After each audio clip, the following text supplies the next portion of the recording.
Mở súng bỏ đó vào trong một đang gì mở súng đang xin tha Happy New Year mở súng thì mở sau này bài sau hộp thì mở lục cảm phá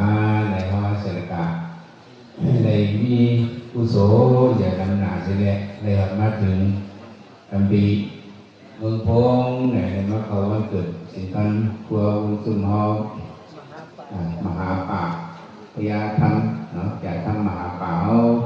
อายุคนถึงมา60ไป60ไป3-4เนี่ยเนาะเขามาในเขาก็สุนดีเขาเลยมาพบญาวันไหนเนี่ยเขาเลยเปิดมา63-64ปีก็การมีพบญาเนี่ยมันอยากมีเงินเป็นเก้ผมมีส่วนดีผมมีกุศลผมมีมนต์ศีล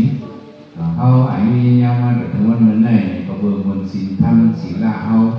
อายุยืนยาวพุ่งแก่ปันเขาเลยอายุยืนยาวเลยเขาเลยมาตกยาวปันเหมือนไหนเรื่องหล่อล้อมเสาธรรมะปาละคนกี่วันตอนนี้เนี่ยเรียกๆน้อยๆตายกว่านั้น20ข้อนั่นแหละคือในเบื้องต้นกระสุนเป็นสอนเห็นทำไมอยากพูดว่าหลวงพ่อนั่นลูกหลานก็ในสมตายแบบเล็กๆไอ้ของเราเล็กในใจธรรมะปาละในอ้ามเนี่ยก็เรียกว่าสมตายแบบนี้ลูกเห็นกับนั่งจ้องก็มีทั้งสิ่งเนี่ยธรรมะปาละคนนั้นนี่ก็ตายเนาะอันหนออันสาวก็ตายมีพอขึ้นหนึ่งไม่ขึ้นหนึ่งก็ตายคนเข้าก็ตายคนเข้าก็ตายวันเมื่อเดือนคนตายเจ้าหนึ่งนี้อันนี้เมื่อไรหนึ่งนี้มาถึงไหนดีกว่าถ้าไม่ผู้ว่าแต่เราเขาไม่ยินเลยสามารถปาล่าเขาวางก่อนให้ค่าอ้างดูหลานเสียไปตรงนี้เนี่ยที่เราวันสุ่มนี้ค่าวันเนี่ยพุ่งไปเท่าหนึ่งตายเลยว่าสิโยจะเท่าแต่ของเขาก็เลือกจบด้วยนั่นแหละเอาสำนักปาล่าให้เป็นผู้สอนเลยพวกนี้ดีกว่าแต่ผมก็ได้รักษาให้มือจะมีวันเรามือสอบด้วยมุกถามเนี่ยเงินที่ผู้กล้าผู้จีเป็นผู้สำนักปาล่าเขาเนี่ยซื้อเงินสำนักปาล่าเขาให้แต่ลงอาจารย์ลงนั่นลงคลองนั่นเลยมีเสนอลูกอะไรมาลูกตั้งเลยอยู่ตั้งเลยเก่าเพราะลูกปีเบิ้งกระโสนั่นมาเขาเห็นคู่สอนลงปีเบิ้งกระโสลูกใจเขาบอกเมื่อสอนนี่กระโบลูกใจอยู่มาหรือสำนักปาล่าคู่สอนลงนี่แก่เฮ็ดนาตาดีนาตาโบราณนี่เขามาในวันที่นั่นจะเอาของดีจะเอาของดีนี่ที่จะนึกขนาดดีนักดีนักเนาะนักใจลูกใจอยู่สำนักปาล่านั่นคือการเปลี่ยนชีพเป็นใครตายไปแล้วหรือว่าตายไปแล้วผู้เขาก็อยู่มามันเป็นไงก็ไปก็ต้องมันเป็นไงเขาไม่มีมันเป็นไงที่น้องไม่มีก็เป็นไงแต่เขาไล่เขามาถามนี้เป็นไงคนละวันนั้นส่วนหนึ่งมาก่อนเนี่ยมันเป็นไงเสียวเลยก็แหน่ก็สุ่มอยู่เลยนั่นโผล่เนี่ยเขาจอมอะไรเป็นกระดูกเป็นหลุดนั่นเลยนะว่านี่เป็นหลุดข้างหน้าข้างหน้าเนี่ยมันเอาหลุดเพียงนั่นเนี่ยเนี่ยเอาหน้าเลยมันจะอยู่บนใจนะมันเกี่ยวหลุดหูหลุดมาหลุดโบหลุดใจเป็นมากมุกเป็นครับที่ว่ามันอยู่มันเนี่ยวันนั้นก็ที่ฉันให้ว่าสุ่มอยู่ที่ห้ามอยู่เนี่ยว่าเขาบอกว่าเป็นมาใหญ่ใหญ่เว้ยลูกชายสิ่งนั้นตายมันบอกหันหลังเขาดูเขาหลังเขาตายมันนี่เลยมันมามันฟังสิ่งนั้นมีคนตายมันเจ้าในสองเจ้าที่ห้ามนี้เขาตายในคนใหญ่มันเขาว่าสังเกตตายสิ่งนี้สิทำดีจนการเขาดีเขาเป็นเบอร์ตอนนี้มันดีมันจะกระสุนมาถามอยู่กับมาปาล่าเขาเนี่ยเกี่ยวคนตั้งมาตั้งคนตั้งเบอร์เกี่ยวเก็บก่อเยอะแต่ว่าคนฝ่ายเดียวเนี่ยสินหานี่มันถูกก่อตอนนี้มีพักดูมีกัดซอกแอบไปในกองมีเขาทั้งรักมีเขามา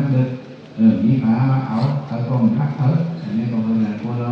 ในทางสายก็เป็นอะไรหายยาวเดี๋ยวเรามีสิทธิ์ทำอะไรอย่างว่ามีสิ่งนั้นแต่ตัวมันซูมเอา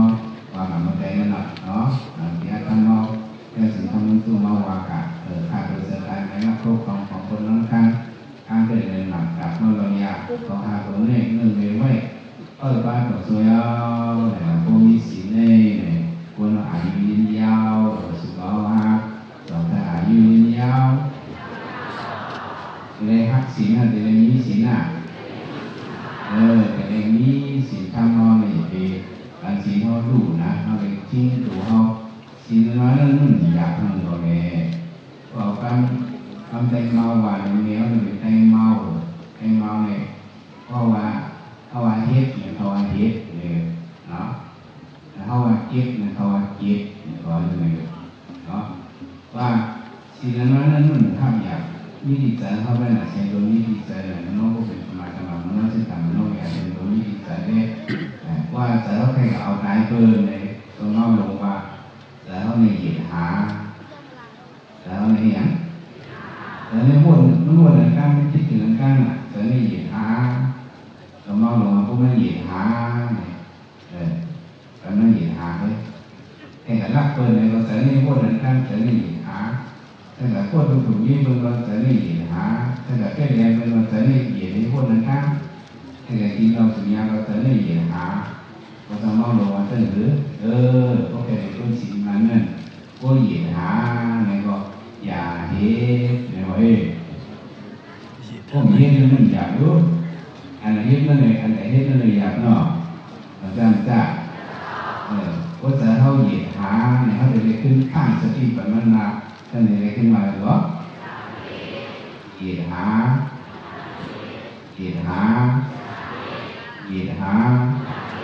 คนนี้ก็ผมเรียกว่าศีลมาเนาะเรียกว่าศีลนั่นเขาก็ว่ามันดีเขาก็เกี่ยวกับศีลเนี่ยเขาก็ว่าคนก็ว่าดีเขาก็ว่าดีเป็นหัวศีลเพราะว่ามันดีเลยเป็นหัวศีลทั้งนั่นนะเราก็ศีลเดียวน้องศีลทั้งดีเนี่ยศีลนั้นเขาก็เจ็บเขาก็มาเขาก็เจ็บคนทั้งหลายก็เจ็บศีลเนี่ยเอาหลักที่แท้มันคนก่อนหนึ่งคนเห็นมาหนักโคเอาเนี่ยต่อเขาเจ็บแล้วเขาเจ็บใช่ไหมโคเอาเดี๋ยวซุ่มกับเขาใครมันซุ่มคนมาหนักเขาก็เขาเจ็บแค่คนก่อนหนึ่งมันสำลักเขาเนี่ยต่อเขาเจ็บต่อเขาอะไรเกิดนั่นไงสิ่งนั้นบอกว่าเป็นการคนก็การทั้งหลายเลยใจเอากายเป็นตัวเป็นแล้วหรอกพวกเอากายเป็นตัวเป็นเจ็บพวกกายเป็นตัวเจ็บพวกรักเป็นตัวเจ็บแล้วก็รักเป็นตัวเจ็บพวกคนรู้ผลนี้เป็นตัวเจ็บพวกคนในตัวเจ็บพวกแก่ในตัวเจ็บพวกแก่ในตัวเจ็บดังนั้นเขาเจ็บเขาเลยใจก็เขาเจ็บเขาเลยใจก็เขาอย่างเขาคงต้องแบบรักเป็นแต่เลือดเป็นแล้วเขาก็ในเดือดหาแต่อย่าเฮ็ดอันเดียวก็เช่นเดียวเนาะเขาใส่ตาในน้ำเขาไว้วันเกิดในเราเรียกว่าสิ่งดีโอกาสดีเป็นเรื่องนั้นเท่ๆเนาะยังสู้